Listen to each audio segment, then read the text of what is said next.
All right.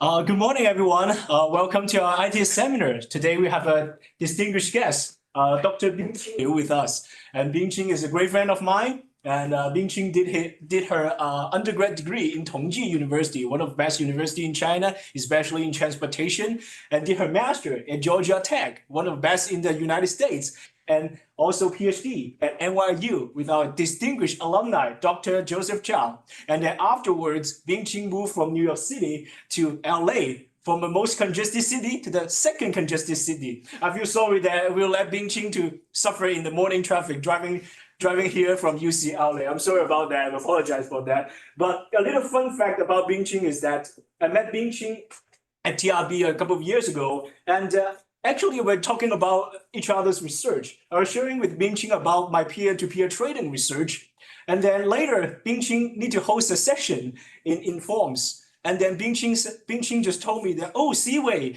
your peer-to-peer trading research sounds really interesting. Would you like to come to my session? I was like, oh, I didn't send Bingqing PowerPoint, didn't send Bingqing draft, but just from talking, Bingqing invited me to her session. I must be making a very compelling pitch. So hopefully I didn't ruin your session. So today we are very grateful to invite Bingqing to speak with us.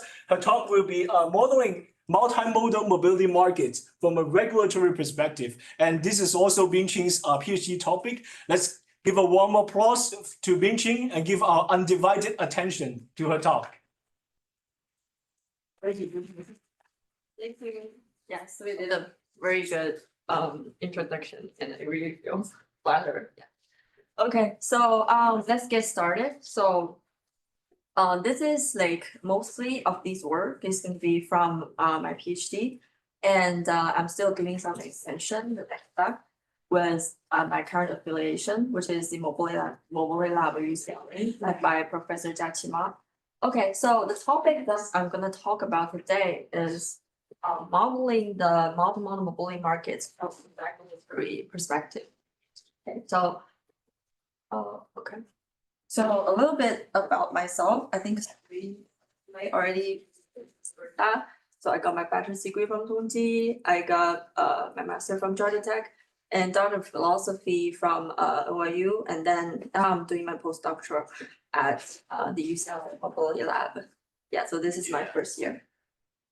And so the contents that I'm gonna cover today include these following. So first of all, because we're gonna talk about multimodal mobility markets, so a little bit background on multimodal transportation, and then I'm gonna talk about like 3 different types of multimodal assignment game. So in which we're gonna talk about how the travelers interact with the operators, and then how is gonna the regulators or unified platforms is going to be able to impact or play a role in such a two-sided market. And the fourth one is going to be a spatial aggregation design for data reliability and data sharing.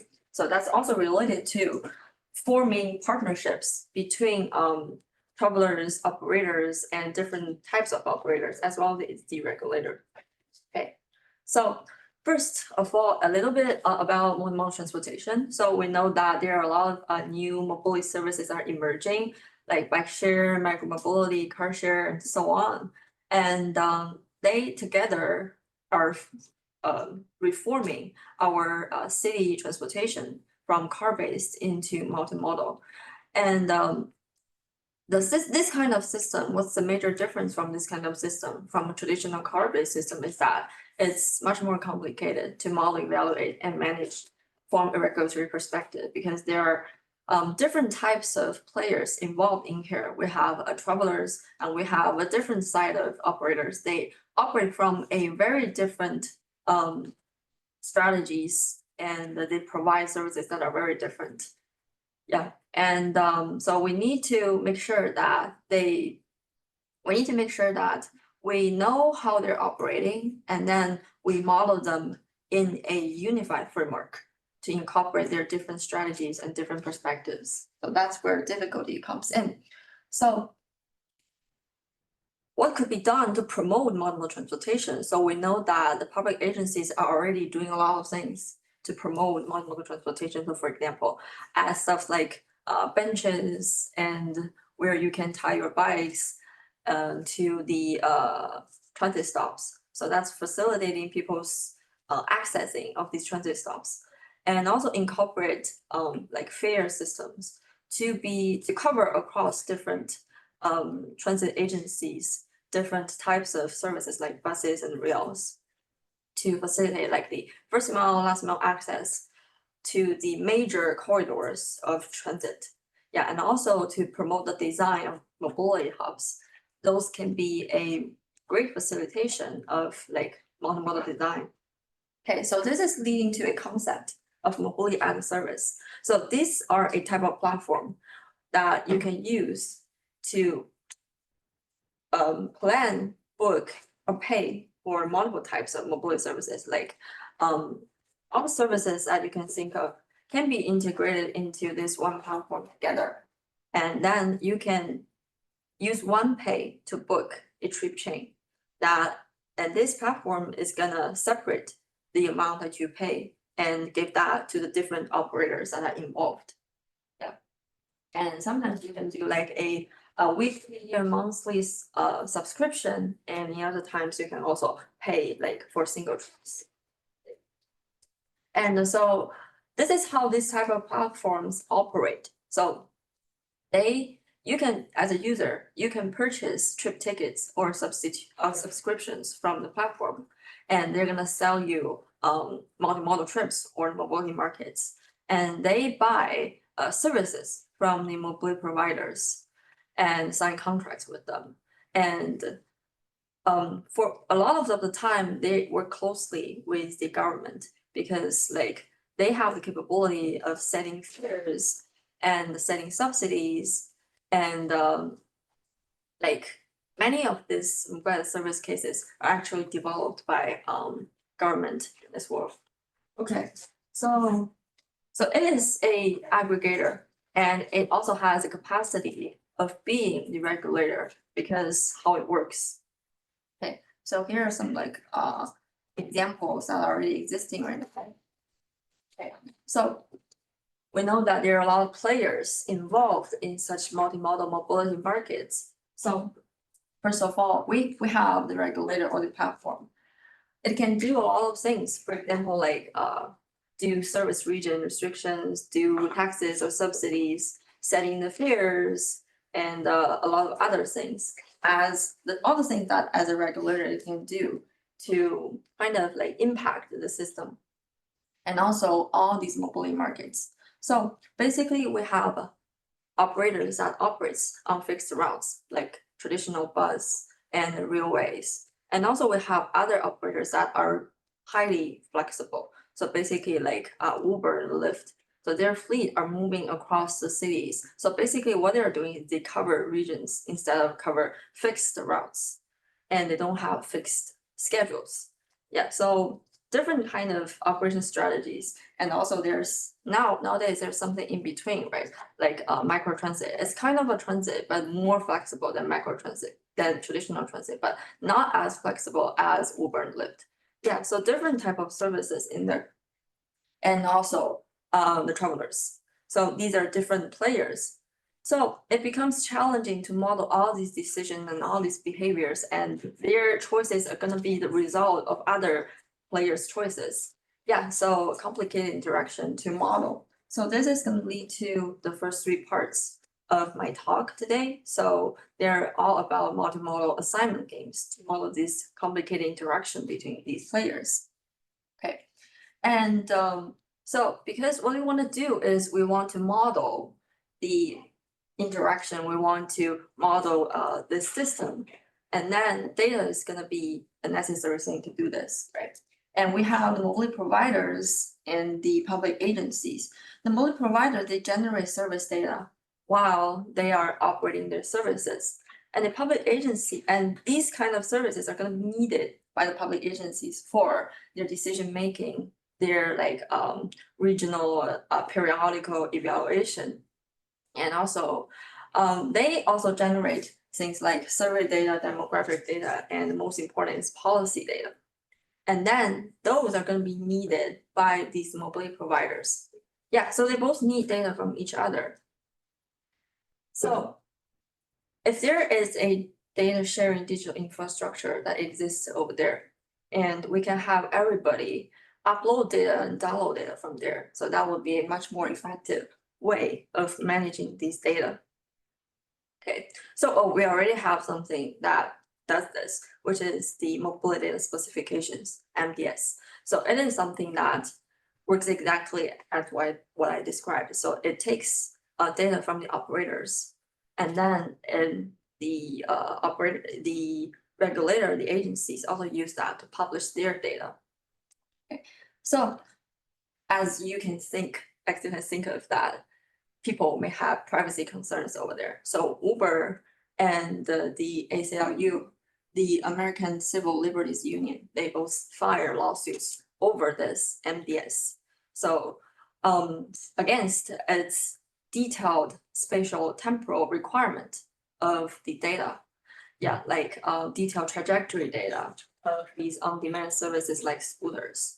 Yeah, so there's privacy concerns over this data sharing infrastructure, but we all know that with effective modeling, we need data. We want to do effective modeling, then we need data, right? And then with data properly collected and properly used, it is possible to preserve privacy as well as to promote a good design that's gonna benefit everyone. Yeah, so that's our goal over there. Okay, so spatial aggregation can be a way to mitigate privacy concerns, right? You don't know the exact location, you just know like a region where you're coming from, a region where you're going into. Okay, so we have a very complicated zoning structure in the United States. So there are different kind of zones. Like we have a nation, regions, the states, and we have census tracts, census blocks, and they have very complicated relationship with each other. So having a proper zoning system would be a way, it would be like, and data is very related to these zones, right? When we're describing like the distribution, that's in New York City, when we're describing the distribution of a population group over this region, we need zones, right? And in different zoning system, we're gonna see very different distribution. So these are the same data, but you can see very different distribution. Okay, so in this case, so if you want to do detailed modeling, we want the zones to be as small as possible, right? And then we can see much spatial temporal details of the data. But are those data reliable? So this is a census tract from Manhattan. So if you look at the different population estimate of different age group, you can see that the last column, the margin of error, when it's larger, it means that this estimate value is more unreliable. So that margin of error is actually how wrong this estimate can be. And so you can see that. You can also see that when the group is smaller, like with a disability or below poverty level. So this means that the data of smaller groups can be less reliable. Okay, so this is gonna block our design for like multimodal design to make it unreliable and unrobust, because the data that we're using are highly unreliable for certain groups. And we are gonna need data from small groups to do things like accessibility design. We need to know distribution of disabled population. And then for example, like low-income population is gonna be a very important target population to promote multimodal transportation. So we need to know their distribution over the region. We need to know their need and demand. And also like during the pandemic, like in New York City, when the subway is no longer 24-hour, and we need to ensure the commute of those essential workers. And in that case, they're also minority. So having their distribution known is gonna facilitate us to have policies and decision-making designs to facilitate their commute, to ensure that they can make sure they can commute even if like a certain part of the transportation system is disabled. Yeah, so that's also like population segments that we want to know. Yeah, but with unreliable data, we're gonna not be able to do that. So when the multimodal design of the specific groups becomes reliable, what can we do about those unreliable data? So first, why is the error so large for these smaller groups? It is because the sample size is too small. Yeah, so, and if we look at ACS data,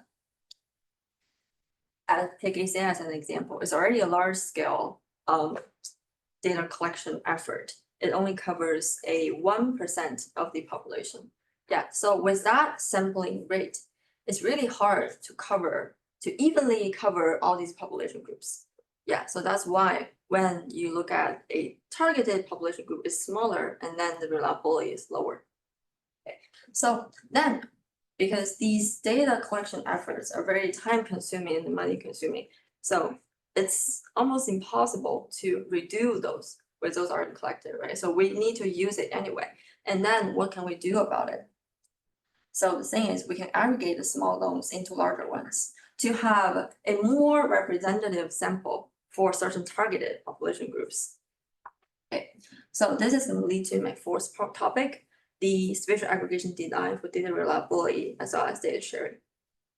Okay, so the roadmap of this talk is going to be like this. First, how to model the multimodal brain markets with these different types of players. That's going to be a multimodal assignment game. And then we want to introduce heterogeneity between the travelers and the operators. And then we have a stochastic version of it. And then we notice that these models are going to be hard to scale and hard to actually apply to real mega city cases. And then, as well as we want to preserve the spatial revolution, the spatial temporal resolution. And then that leads to my topic 3, the simulation integrated multimodal assignment game. And then we want to make sure that this modeling can actually happen. So we want data to calibrate our model, as well as to ensure data privacy. So that's lead to my fourth topic. Okay, and then we move on to the first one, the multimodal assignment game. Okay, so this is a brief summary of the literature on markets with multiple operators. So you can see that we found that the typical used way is like assuming a non-cooperative or a competitive relationship between different operators. But actually we have different types of operators. They work differently, so they can actually cooperate, like you form a multimodal trip to serve one person. So in that case, they're cooperating. So it is actually a co-competitive.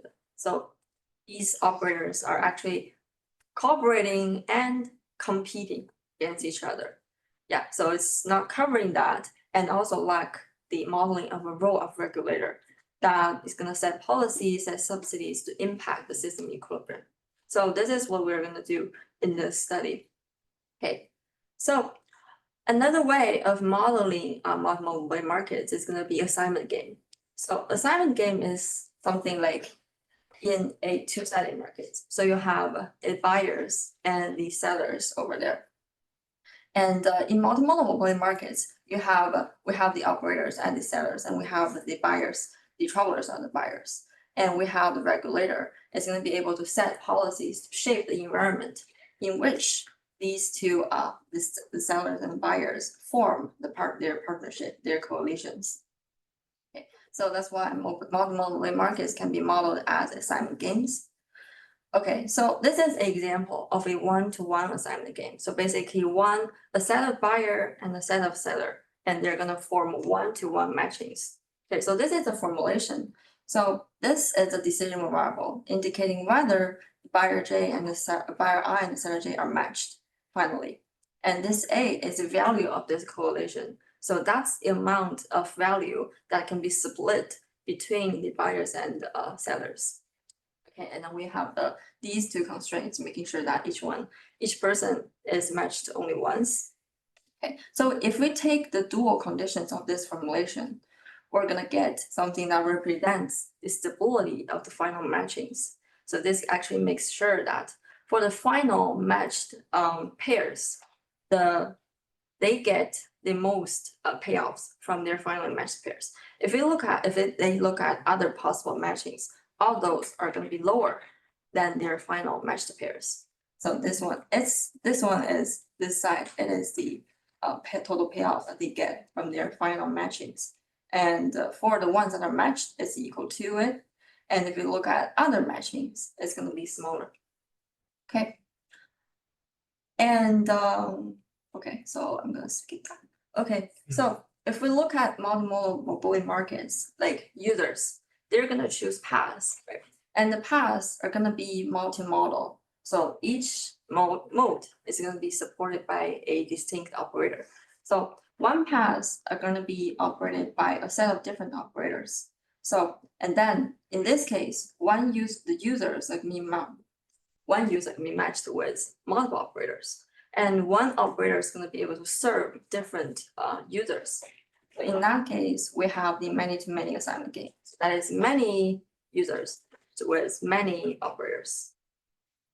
Okay.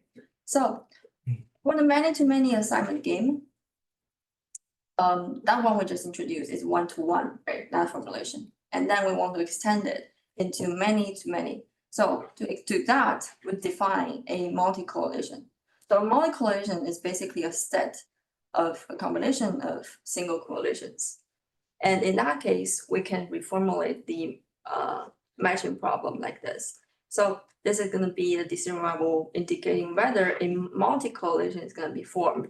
And this is going to be the value of that multi-correlation that can be split, going to be shared between the buyers and the sellers. Okay.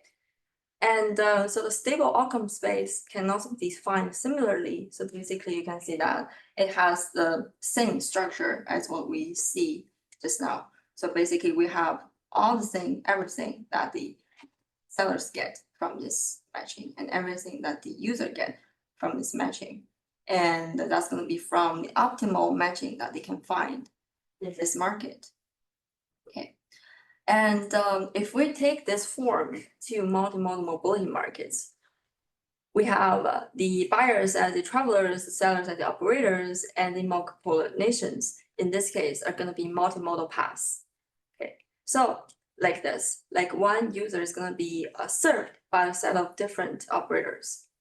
Okay, so and this traveler is like when people make a trip, it's not for nothing. It's like if I'm going to work, I'm gaining something over this trip, right? So it's going to be a utility generated upon completing that trip. Yeah, so that's why people are making this trip happen. Like the user is paying something to make it happen. And the operator is also paying something to make it happen. So it has to be overall beneficial for the whole society, the whole market. So that's why this thing is happening. So the US is something that is generated by this trip. And then what's the value that can be shared between the traveler and the operators by making this trip happen? It's going to be that value minus everything all the effort that people pay to make this thing happen, right? So that's going to be the time the time cost of users and the operation cost of the operators. So I don't have fare over here is because that fare is something that the users give to the operators. So it's a value transfer. So it's if we look at that look at the loss from a systematic perspective, and fare is not a part of it. Yeah. So if we look at this is going to be the total value that can be shared between users and operators. And then if we take that into the matching problem, we can have a formulation like this. And then decision variables is going to be the link flows. Okay, so we have link capacities as well as the terminal demand constraints. So the stable outcome space can be very similar. So basically, we have the payoff to the operators and payoff to the users. That's going to sum to the total value that is generated from this trip. Okay, so note that what is going to be the payoff that is got by the operators? It's going to be their profit, right? So that's going to be the difference between the revenues generated from the fares and the operation costs. Yeah, so we're going to be able to use this relationship to do the fare setting. Do you have your actual physical path actual feasible A paths. physical path, like Physical the paths. shortest path that you find in the real network, or this just the nodes in your matching game. Oh, Like for example, from origin to a destination, there might be multiple paths. yeah. Yeah. Do you consider the physical path of that? Yes, I'm gonna talk about that later. Oh, sounds good. Yes. So you can see that, yes, Sui bring a very important point. So basically, this formulation is path-based. So we're gonna compute the whether travelers and operators they form coalitions on these paths, right? Yeah. So that's this case. Okay, so this is the many assignment game, and it's already studied by this research, but it's not considering the different kind of operations. It only considers fixed route services like bus and transit. And but if we look at the fixed route services and the mobility on demand services, they operate very differently. So this is because that you can see that for fixed route services, they have fixed routes and they have fixed service frequency. So that's gonna give us a fixed line capacity, like how many people I can transport on an hourly basis. But for mobility on demand services, they cover region with a fleet size. And within that service region, the operation of the fleet is gonna be flexible. Okay, so there's also some study look into that, but they only look at unimodal trips and also assumes a specific cost allocation. So our objective here is to consider these three side of decision makers as well as to reflect the network effects to have congestion effects reflected. And we consider different types of operation, and also we want to consider the role of the platform. Okay, so first of all, the first step is to integrate different types of operations together, right? So for example, if we have a network like this, so we have these two transit lines, the green one and the pink one, they are transit lines. And we have a mobility on demand operator. And this mobility on demand operator is considering these four domes, whether I'm gonna cover these four domes and what the fleet size I'm gonna deploy. So that's what the mobility on demand operator is considering. And for the fixed route services, they're gonna consider, whether am I gonna cover this segment? Am I gonna cover this segment? Am I gonna cover this segment? Yeah, so this is like a designing phase. And what's the frequency, service frequency that I'm gonna provide? So to model all the possibilities over here, we construct a network, expanded network from this simple case. So basically, for example, if the fixed route service has different choices of fleet size. So for example, of frequencies, like I can provide like 4 arrivals for 4 train arrivals an hour or 2 train arrivals 1 hour. So we use parallel links to represent different options of that. And that is operating on lines, right? But the operation between these 4 domes on a mobility on demand basis are gonna be between each one of them. So that's why we construct a complete network that connects all these domes. So that's gonna be representing all the operation possibilities over there. And that's gonna be connected to the road network over this set of access links. So these access links are gonna be representing the wait cost. So when people are waiting to get into their Uber cars, and then these links represent that cost. And that cost, because of the congestion effect, is gonna be a function of the number of Uber cars around you, right? And also how many people are calling Uber at the same time as you. So it's gonna be a function of the demand and the fleet size deployed. Okay.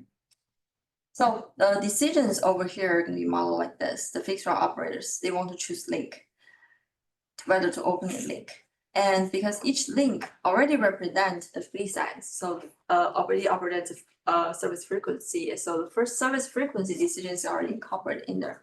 And for mobily on-demand operators, they choose whether to open a node. And the node here actually represents a zone. So they're actually choosing whether to cover a region. And because like we're having different representations of different fleet size deployment. So each node over here actually represent a combination of opening a zone with a specific fleet size. Okay, so that's the network construction. Okay, so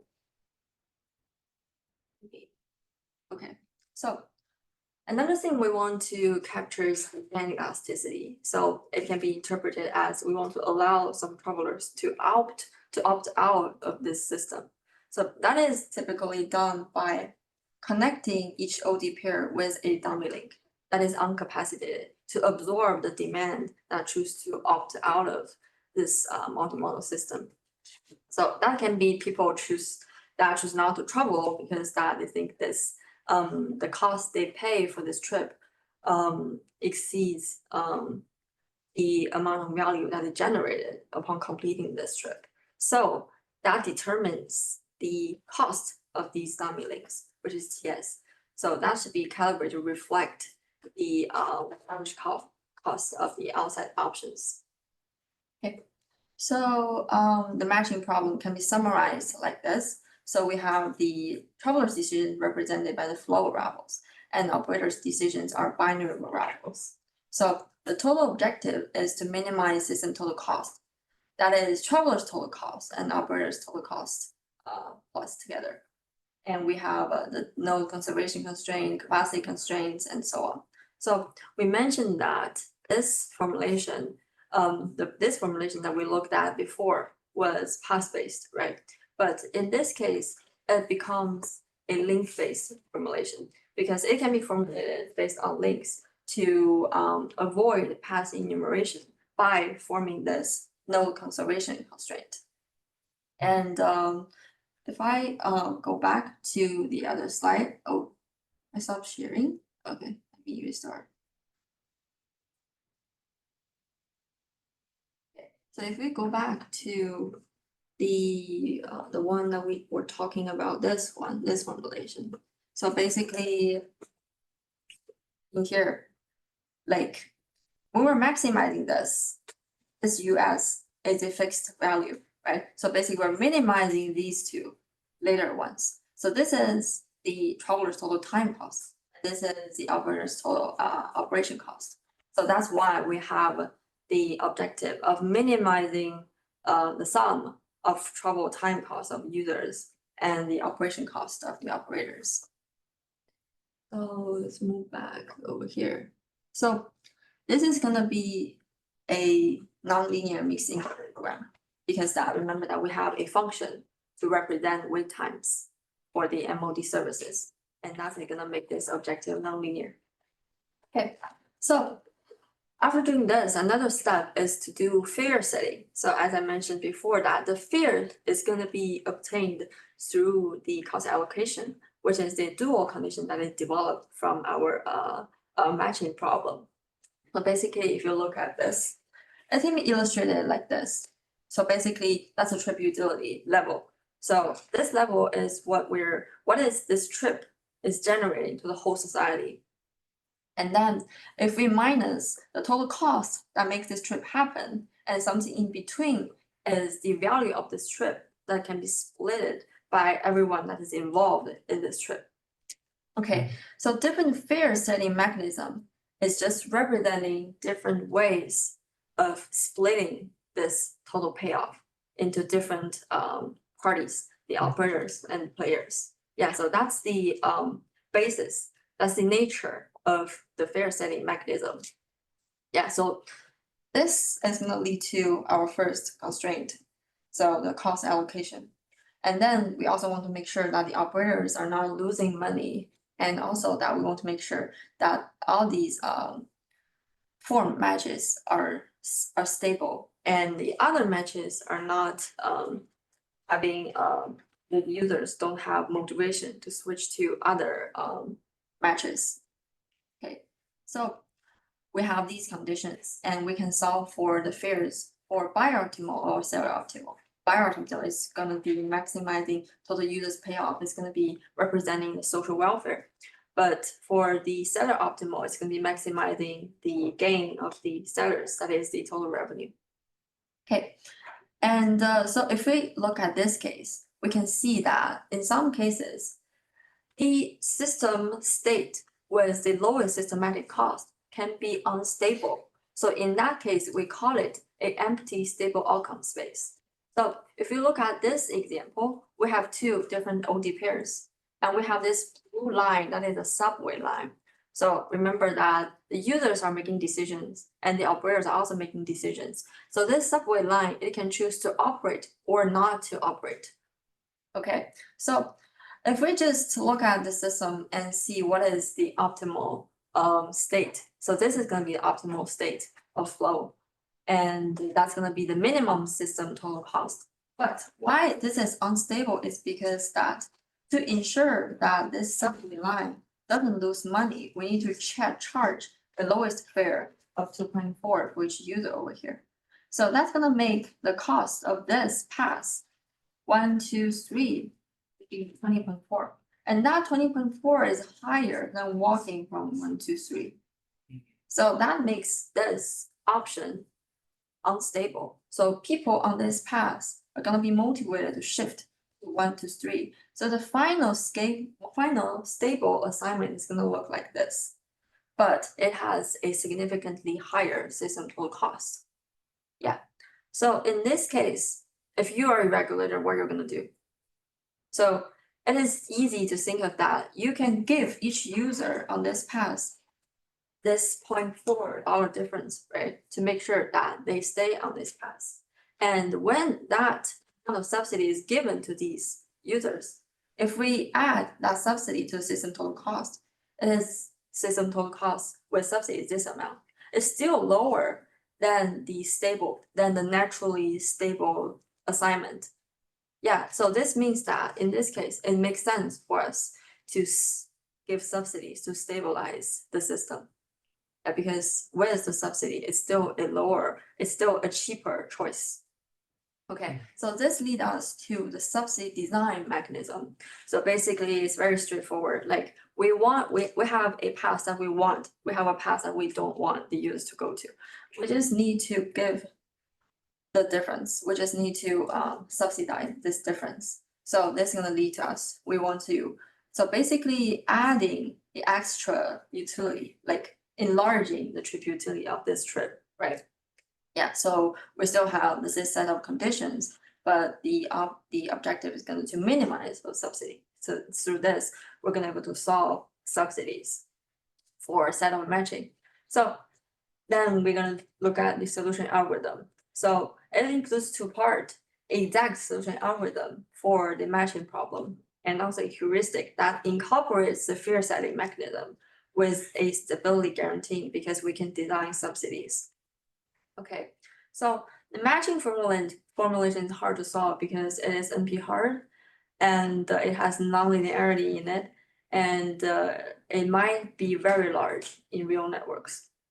So the algorithm, we have the branch and bound to remove the binary constraints. We use Lagrangian relaxation to reduce the dimensionality, and also we use the Frank-Wolf algorithm to tackle the nonlinearity. And we also integrate the fear setting subsidy design to ensure the stability of the system state. Okay, so first, let's go over the exact solution. So basically, we have this nonlinear mixed integer programming, and we use branch and bound to remove the binary constraints. And then we have a capacity constraint and nonlinear traffic assignment problem in each of these branches. And we relax the capacity and the capacity constraints through Lagrangian relaxation.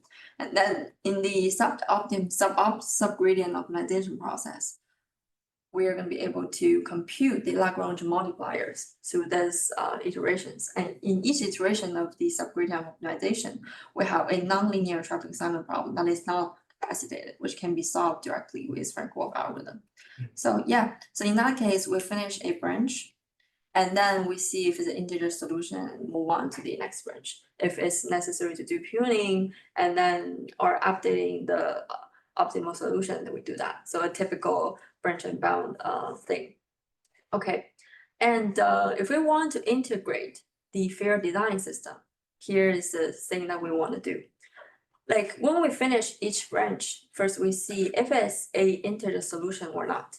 So it means that if all the decisions are integer, if the decisions are integer, and this is representing a real design. If it's representing a real design, then we can solve the cost allocation for the fares. If it's feasible, it means that it can be stable by a set of fares. And then this is one solution we got. So it is a solution that we have, it's feasible. So we can save it or compare it with the current best solution. But if it is not feasible, it has an empty stable outcome space. This means that we need to do the subsidies. So we solve for the minimum subsidies and redo the cost allocation to solve for the fares. And then we also compare it with the current existing best solution. Yeah, so and then we move on to the next branch. So that's how we integrate the fare system into it. Okay, so we use a very I would say very small Sulfos network to do this with 30 OD pairs, and we assume some weight functions and utilities of the trips. So in the base case, we see no mobility on demand operations. And but what we want to do is so you can see this green line is not used at all, it's not operating. If we reduce the operation cost of it for 60%, what's going to happen? So what actually happened is that nothing changed. So people still do the same things. No reaction to the reduced operation cost. So this is because that we actually found a solution where this green line is actually operating with a subsidy required to stabilize this pass. Yeah, so this pass actually with the green line actually unstable. So it requires a amount of subsidy. After that subsidy is injected, the system becomes more expensive. So itself, it is less expensive than the current market equivalent, but with the subsidy injected, it is more expensive. So that's why we don't think it's a good option. So we don't do the subsidy and let the system reset to the first equilibrium. Okay, so then what if the travelers are homogeneous? Because we assume homogeneous travelers from the model, we can only do like different population groups with different trip utility. That's going to represent how much I gain upon this commute. So that's going to be representing different level of income. So in this case, we see the MOD operations start serving these purple lines, but they're only serving the higher income group because they can only this higher income group is able to pay the fare that supports their operation. Okay, so you can see the unserved demand increased greatly. It's because that a large part of that are the low income group. They're not gonna be able to pay for a lot of these services in this system. Okay, so to summarize this, we do we extend the many-to-many assignment game to incorporate different service strategies. We do the formulation for system design, fare setting, and we propose solution algorithms for it. Okay, so as I already talked about heterogeneity cases, so we want to incorporate heterogeneity in a more concise and more systematic way. So that leads us to stochastic assignment game. Okay, so basically that is going to be something like this. So it is the same formulation, but with the entropy term added. So this entropy term is going to lead to the flows to be spread out. So this excited decision variable is no longer whether they are matched. It's the probability of this matching actually happens. So it's never going to be 1, it's never going to be 0 because we have this log term. So it cannot be 0, it cannot be 1. Oh, so it becomes stochastic. So in this case, we have the optimality conditions that is like this. So let's look a bit more into this optimality condition.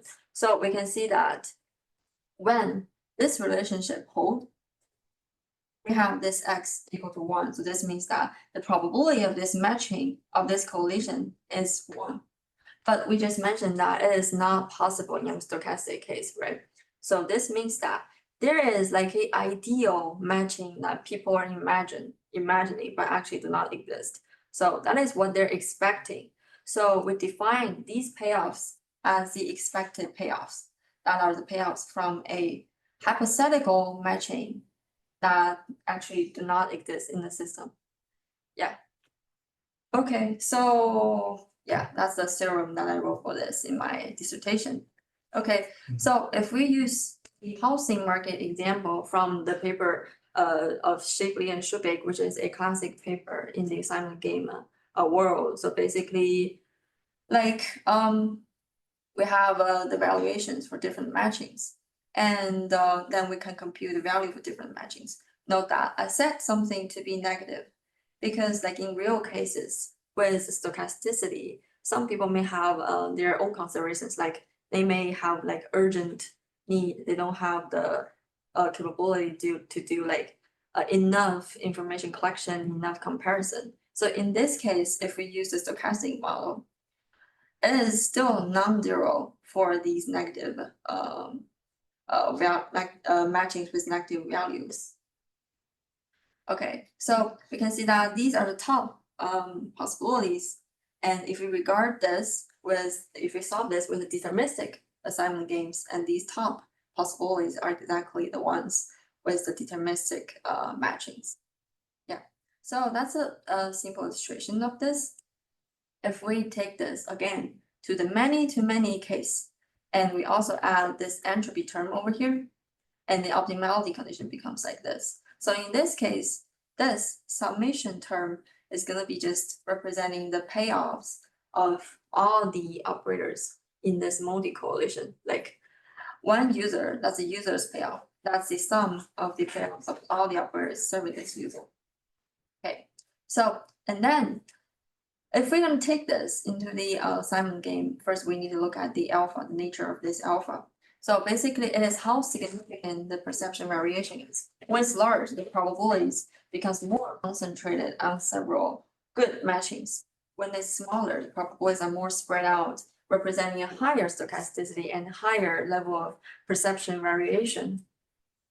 And when the travelers and operators evaluation are included in one equation, their perception of the same amount of monetary costs are the same or not. Like when a big company look at $1 and a person look at $1, are they gonna be the same, perceived the same? It's not gonna be perceived the same, right? So in that case, we weight the travelers' valuations and the operators' valuations differently. So with that different valuations, and then we look at the value of each matching of each multimodal path, again, we're gonna see something different. So basically, the total thing that I gain minus the total travel time that I pay, that is the traveler's valuations. So it is weighted by alpha t, and the operator's payoff is weighted differently. So what's different in this case is that the fare that is given from the users to the operators are not gonna be just a pure value transfer. Something is gonna be lost in that process, because like typically, for me, $1 values more than $1 to a big company that's a service operator, right? So in that case, the fare transfer is not like a process that lose nothing. In this transfer process, it's gonna lose something because our valuation of this amount of fare is gonna be different. Okay, so this thing can be rewritten into something like this. So basically, this first term, it is a just number, so we can left that out in our optimization. So basically, the matching problem becomes like this. We still have the path-based flows. And note that in this case, because of the stochasticity, because of this term, we can no longer write it into a link-based formulation. So it needs to be path-based. So yeah, so I'm gonna introduce the ways of generating paths in the following steps. Okay, So if we do the optimality conditions of this one, it looks like this. So it can be rewritten in a simpler form like this. So basically, the weighted cost of the travelers and weighted cost of the operators. Basically, the travelers costs include the travel time, the delays from all types of operators and the fare they pay. And for the operators, that include the operating costs minus the fare that they gain. Yeah, so this is typically like a logic model, right? So this is leading to a logic formulation, like a logic model that is embedded in the decisions. The difference is that it is a coalitional logic model. So it's not, decision is not made by a single party, decision is made by a different number of players.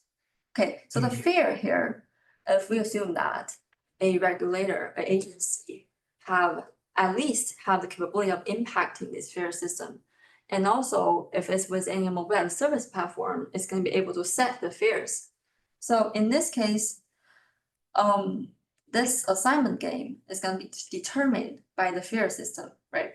Then this lower level, if we regard this assignment game as a lower level problem, and the upper level problem would be the fare setting system. So basically, it can be regarded as a Stackelberg game, where the regulator or the platform as the leader that sets fares, and the travelers and operators, they react to the fare system. Okay. So we can solve this with a structure like this. So basically, we solve the assignment game, that is response and fare setting iteratively. We update flow and update fare. So to initialize, we first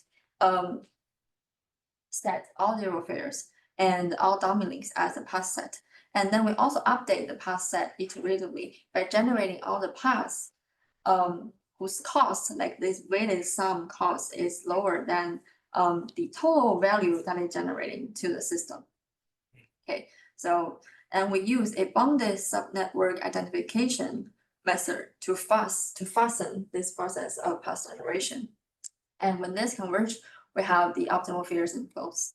Okay, so some details of the solution algorithm is going to be like this. So we solve the assignment game with iterative balancing, and for the fare setting, we want to incorporate some response to these fare system within the fare setting. We don't want to totally ignore the behavioral responses. So you can see that the path flow can be written as a function of the fares.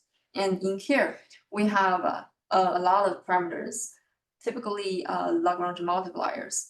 So if we regard the Lagrange multipliers as unchanged from iterations, from the last iteration, we're going to be able to approximate the flow response from fares with a linear function.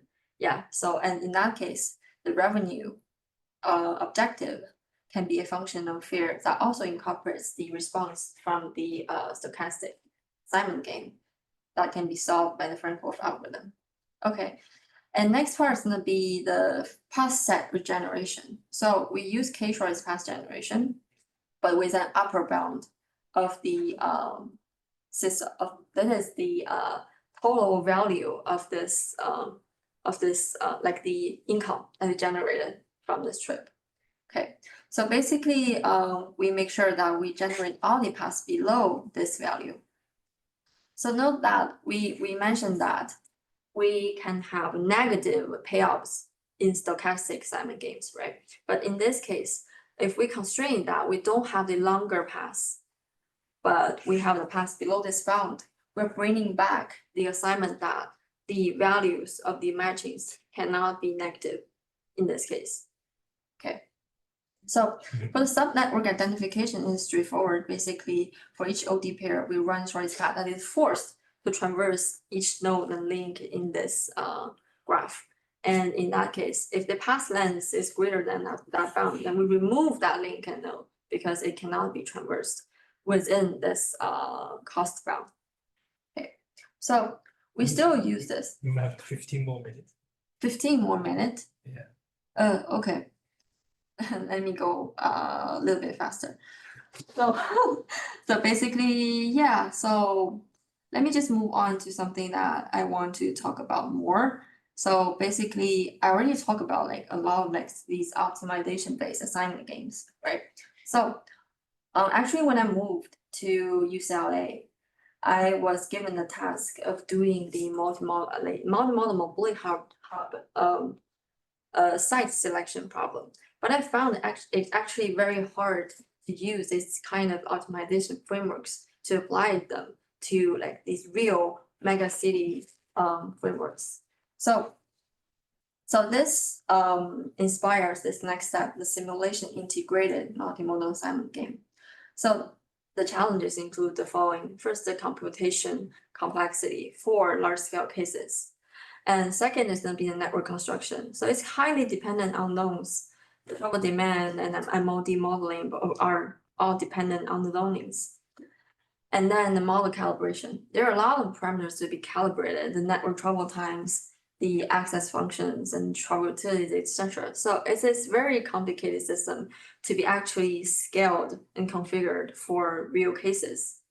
Okay, so that inspired this next step to replace the assignment problem with simulations. So first advantage is going to be high spatial temporal resolution. So like for agent-based simulation like MathSim, so MathSim is something I'm using right now. So it supports dynamic field setting and freeze sighting. Okay, and it has a very realistic behavioral modeling with very rich information embedded in there. And most important of all, it has a complete simulation ecosystem for this well-developed simulation frameworks. So it has like very established ways of calibration. So it's much easier to be actually used than the optimization-based frameworks.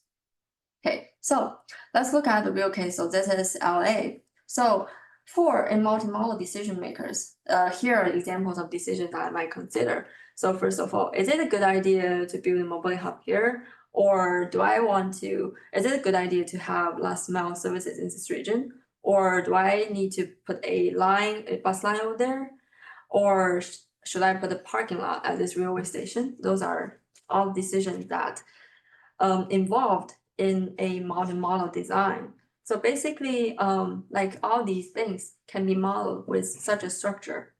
We have a optimization, we have a target that is represented by this objective function, and we have combinatorial decision variables like locations, frequency levels, pricing levels, and so on. And we have constraints. The first constraint is going to be assignment game.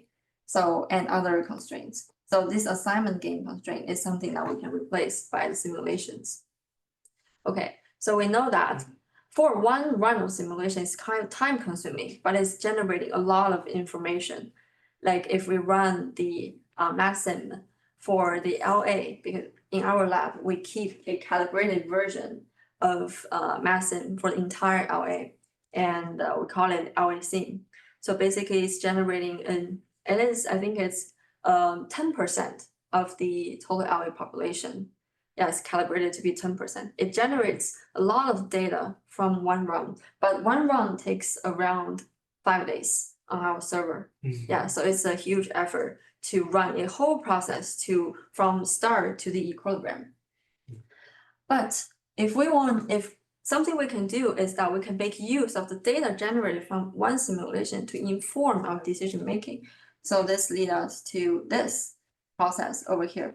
So it is a exploration plus evaluation process. So basically what we are doing over here is that we want to support we cannot evaluate all the decisions, right? Because each evaluation with a simulation is very expensive. So what we're gonna do is that to extract data from each simulation we run, from each solution we evaluate, and make use of that data to infer what are the potential good solutions with that rich data generated from existing simulations. Yeah, so then in that case, we use this exploration to deal with the data and output potential good solutions to keep a to be evaluated solution list. Those are the candidates that we think are possibly good solutions. Yeah, and then we pick the best ones from them to actually do the simulation. And simulation number can be limited, but the data generated can be very large, and that gives us a lot of information for exploration. Okay, so that's the mechanism over here. So one important concern is going to be the computation cost of these simulations. So here are some ways that we can do to simplify the simulations. First of all, is smaller number of iterations. So you can see that this figure, it is the objective value for different numbers of simulation iterations. One is a better solution and one is a worse one. You can see that even with very small number of iterations, you can still tell which one is good and which one is bad. It is just that the number you generate is not representing equilibrium, but it's enough to tell which one is good. Okay, so we can settle with smaller number of iterations.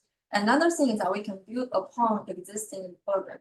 Yeah, so we have already run equilibrium for the city, and we can make use of that to identify potential populations that are going to be impacted by our decisions.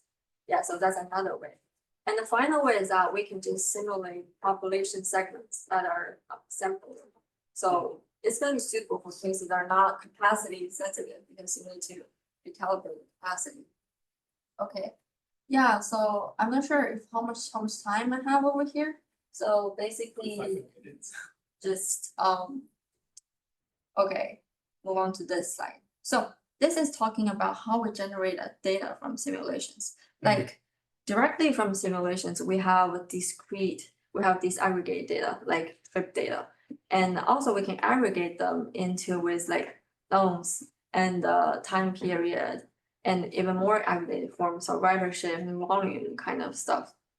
So in that case, the data sets can be smaller and easier to keep. If we keep all the trip data from all the history runs, it's going to be very large. So one way to use that data to have potential good solutions found is to maximize the data coverage with data forms like this. So we can maximize the number of OD pairs covered or the OD demand covered or the actual number of trips covered. Those are the ways. And then good solutions are going to be found through this exploration problem. And then we also need to maintain the solution, the potentially good solution set by updating their estimated objective with when new data is going to be generated. Okay, so I'm going to skip this.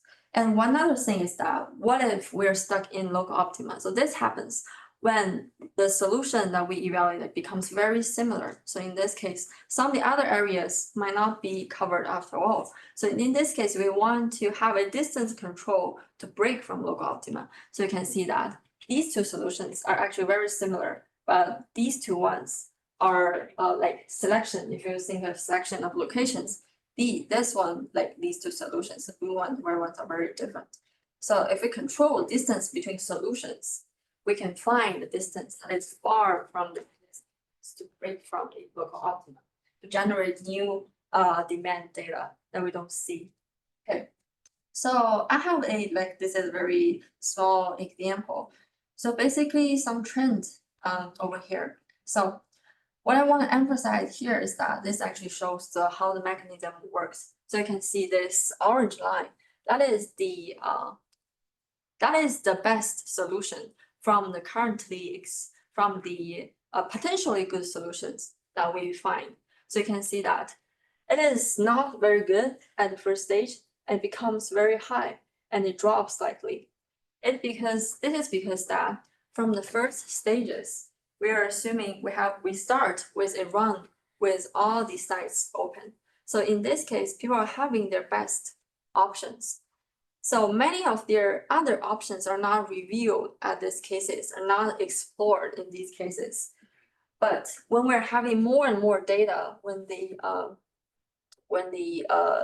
iterations increase, when this increase happens, so it actually means that we are finding like a more various of people's behavior. Yeah, so we're seeing that, okay, I have if I have like a bus stop very close to my home, I'm gonna take it anyway. But if I have them both, I'm gonna definitely go to the closer one. But if I have a bus stop that's 10 minutes away from my home, I'm still gonna do it. So with the exploration process goes on and on, we're having like, we're knowing that, oh, these people are gonna do this. This not exceeding this person's tolerance. We're having like we're getting to know like a wider coverage of different solutions. Why this surge comes over there. And then at this stage, it's dropping slightly because the best solutions are gonna be removed. We are having no no other coverage data updated. But when I search again, it represents that we are expanding again with like a break from the current pattern. Okay. Yeah, I think 5 more minutes, okay. Yeah, so another thing that I want to look at is the break from little optima. So this figures the number of new solutions found across iterations. You can see that these red lines are where we implement this distance control. So you can see that it lead to a lot of surges when we are no longer able to find new solution, when we are trapped in local optima. Yeah, so this is working for us to having like the new areas explored. Okay. Yeah, so this is something I want to talk about a little bit. So I already implemented this into the LA Mobility Hub case study. So basically we're selecting Mobility Hub locations from all these possible locations. So there are 166 potential locations. So I'm running it with assumed budget and cost. So I just started it like several days ago, and now it's running to the 9th iteration. So this one is the current best solution, and it still takes some time to run for more iterations.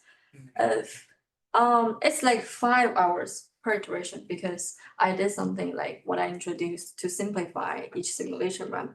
So it's gonna be 10 days for 50 iterations. But remember the first deterministic assignment game that I mentioned to you guys, it took 4 hours on my machine only for 30 OD pairs. So I would say it's much better than the optimization based case. And it's common, it's actually makes sense if you're making decisions for a mega city. 10 days is actually tolerable time. Yeah. So yeah, so I would say that's most of it. So basically, the final topic is gonna be doing aggregation for the population, for the learnings. So basically, I'm just showing that with spatial aggregation, we're gonna be achieving like higher reliability of the data. And the domes cannot be designed randomly because that you can see that with certain zoning designs, you can totally smooth out the distribution.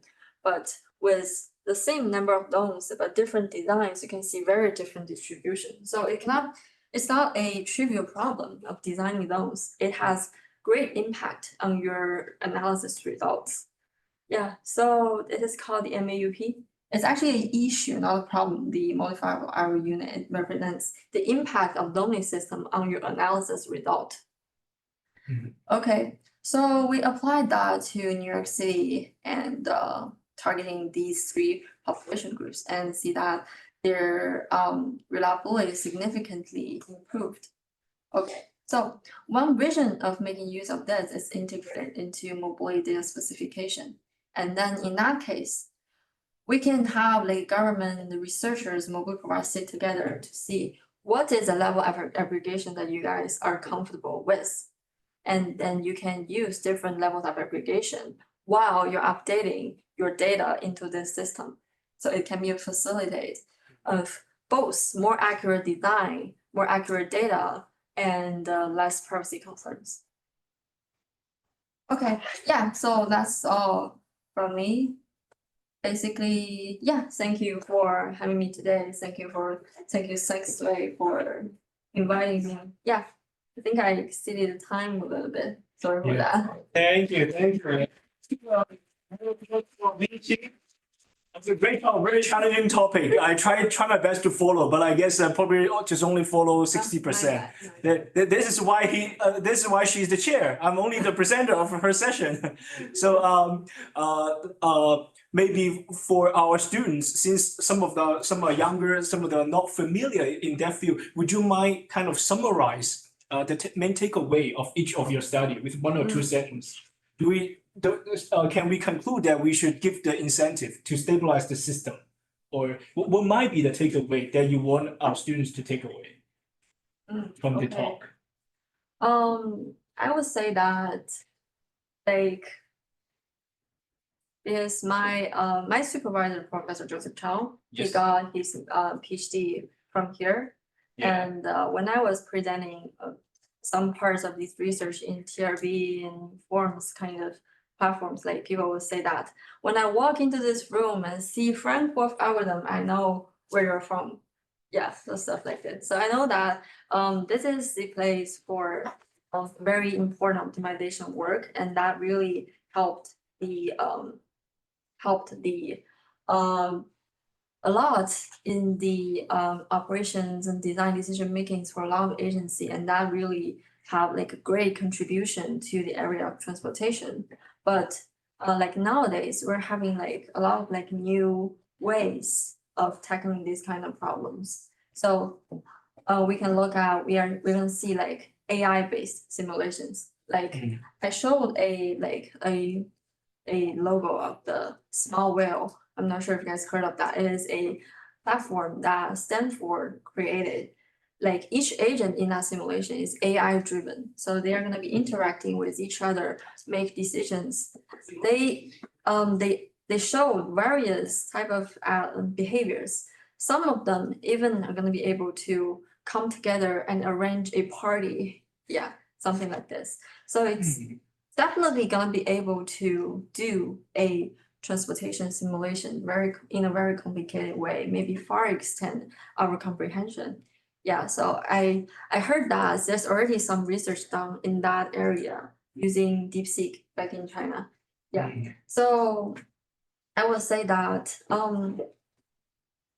I learned a lot from optimization, the analytical thinking.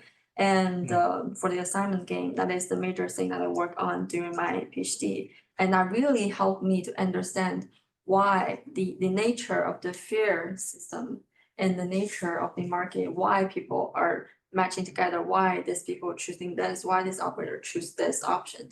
Yeah, so that helps a lot, but it is at a very high level. In real applications, we need like a far richer level of details.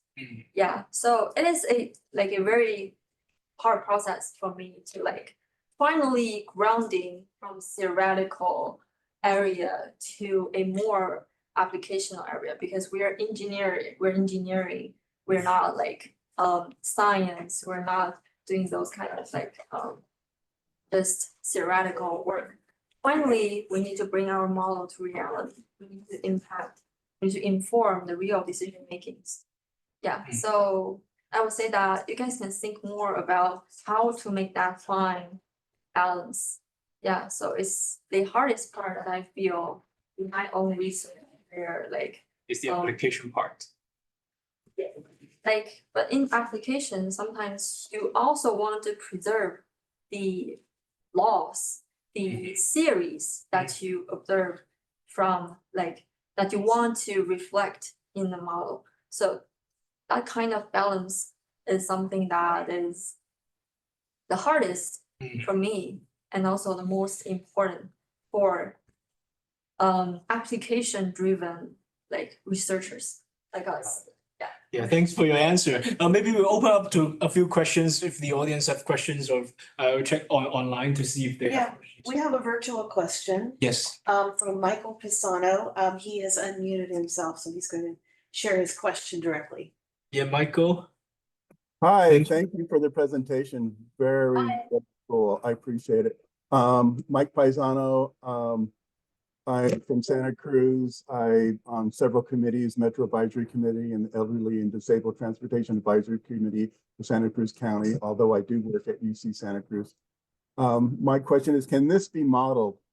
Cheaper fares the further from the fixed route bus stop a user is. For example, if you're 15 minutes away, you are charged full fare. But if you're a half-hour walk, then you're free fare, via geofencing, less outside visitors. So this may justify adding and removing fixed routes. Sorry, I can't hear. Oh, would you mind Sorry, repeating Michael, your question again? Cannot Is it? hear you clearly. I can read it. Oh, okay. He also shared in the text, and then Mike, let me know if I missed something or you changed it. It says, can this be modeled cheaper fares, the future from the fixed bus route stop the user is? The further from the fixed route bus stop a user is. For example, a 15-minute walk would be a full fare versus a half-hour walk is a free fare via geofencing. This may justify adding or removing fixed routes. Cheaper fares the further. The cheaper fares the further from the fixed route bus stop the user is.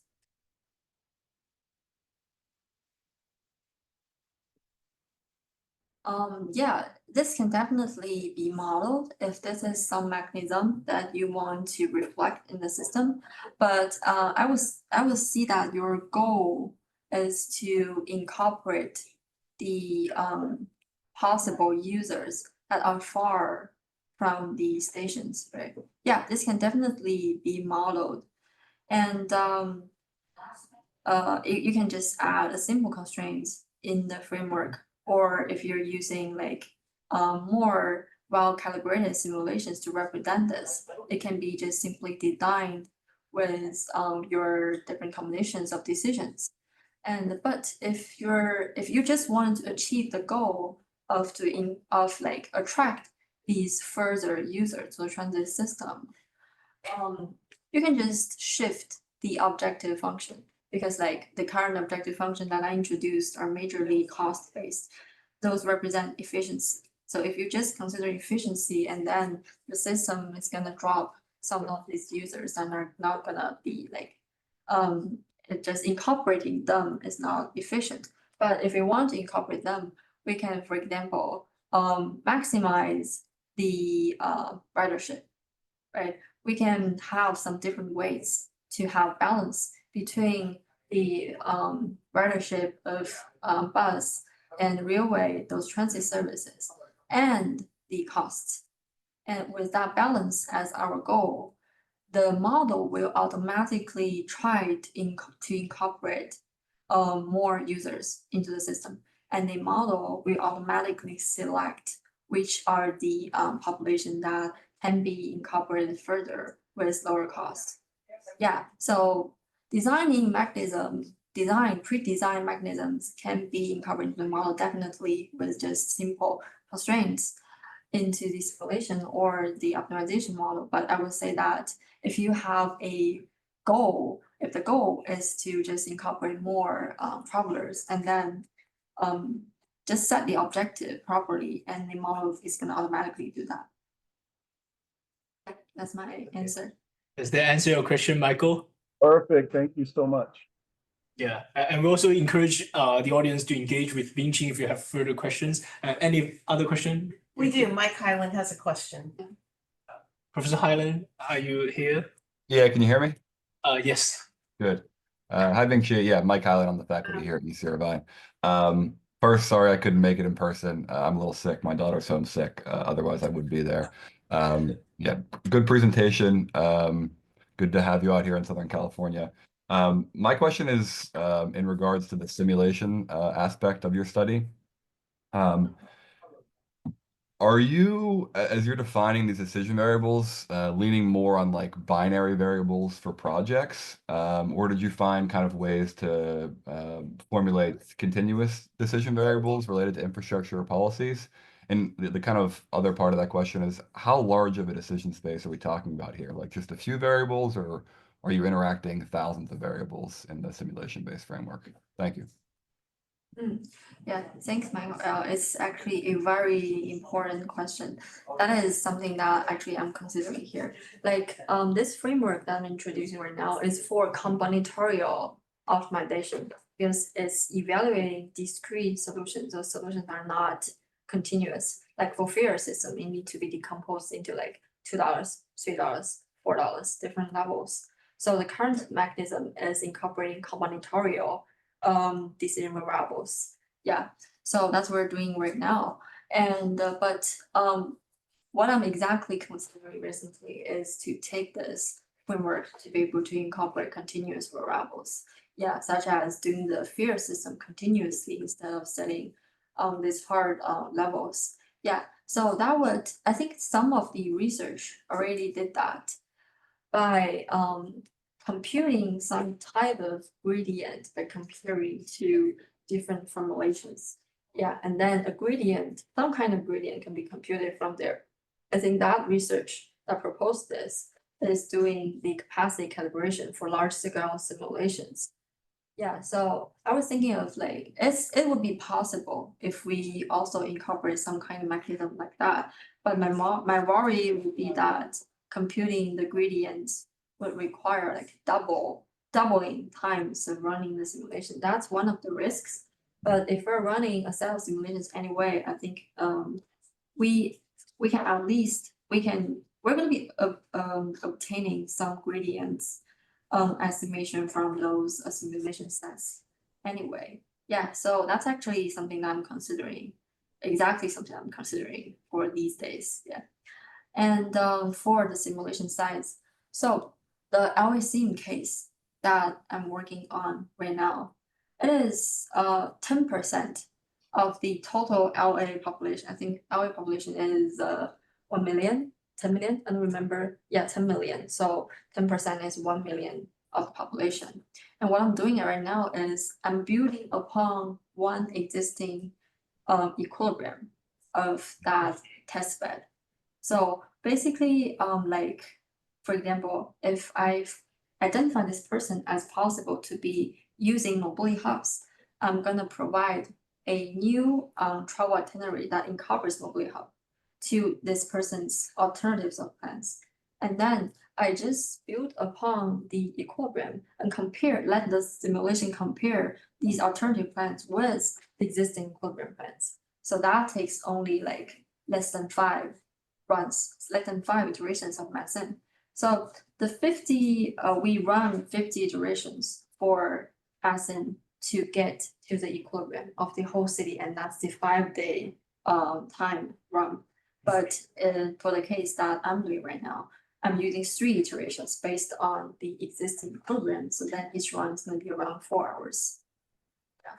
So then that's where I got the estimation of 10 days for 50 iterations, I think. Yeah, so I would say that would be a controllable, it's a time that is tolerable. Thank you. Yeah. I actually wasn't asking about the size of the simulation, but what you provided was useful. I was asking about like basically, given it is a combinatorial problem, what size of combinatorial problem are we talking about here? Yeah. Yeah, so for the mobility hub case, like we are having binary variables for all the decision variables, like one or 0 for each mobility hub. So that's more than 100 decision variables. So that's the size that we're looking at right now. But it haven't converged yet. So I can say that what is the needed number of solutions. But for another Suffolk case that I already experimented fully on with like a converged result, it converged actually, it got to the best solution actually very fast.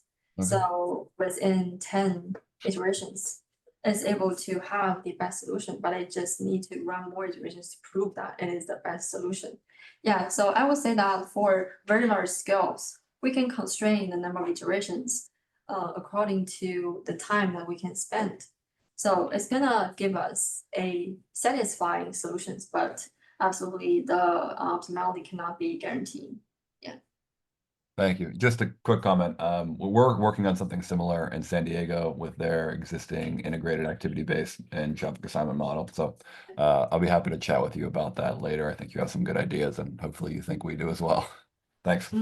Sure. Thank you. Yeah, thank you, Professor Hyland. Any questions, comments, and thoughts?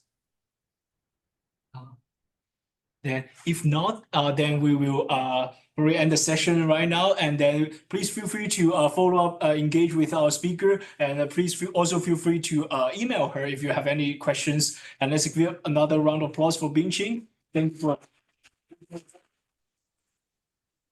Also, thank you for audience for attending. So Professor McNally is also on the Zoom. All right, have a great rest of your day, and thank you. And we will have another seminar in the coming week, right? May 2nd. May 2nd, on the next Friday. All right, thank you. Thank you, everyone. Thank you. Thank you.